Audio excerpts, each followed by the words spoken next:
অভিশপ্ত অরণ্য। একদা একটি গ্রাম ছিল ভবানীপুর নামে। সেই গ্রামে দুই পাশে খুব সুন্দর ছিল। এক পাশে ছিল একটি বিশাল নদী, অন্য পাশে একটি বন।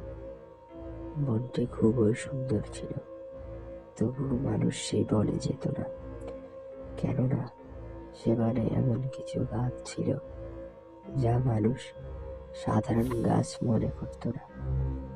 মনে করত সেসব গাছে কোনো সমস্যা আছে, আত্মিক বা আত্মাদের কোনো বাসস্থান আছে সেই গাছগুলির মধ্যে। ওই একই গ্রামের এক কৌতূহলী বালক একদিন রাত্রে অন্ধকারে একটি টর্চ লাইট হাতে নিয়ে সেই গ্রামের দিকে রওনা দেয়।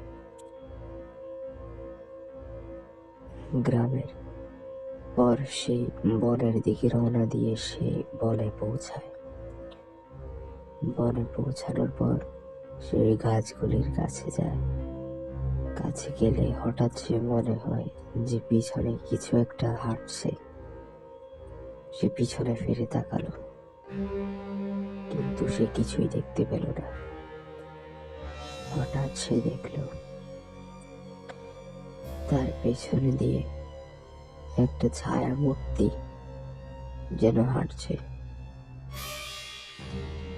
তারপর সে তাকিয়ে থাকলো, দেখতে থাকলো যে ওটা আরো কাছে চলে আসছে।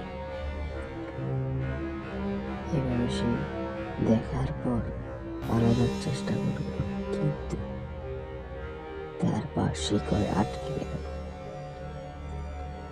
সে কোনো মতে পা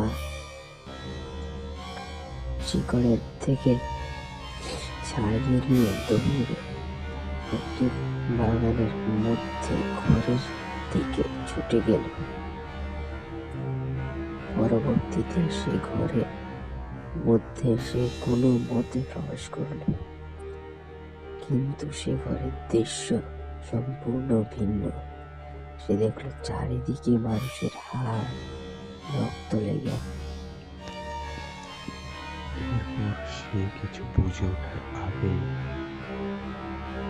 দরজাটা হঠাৎ বন্ধ হয়ে গেল।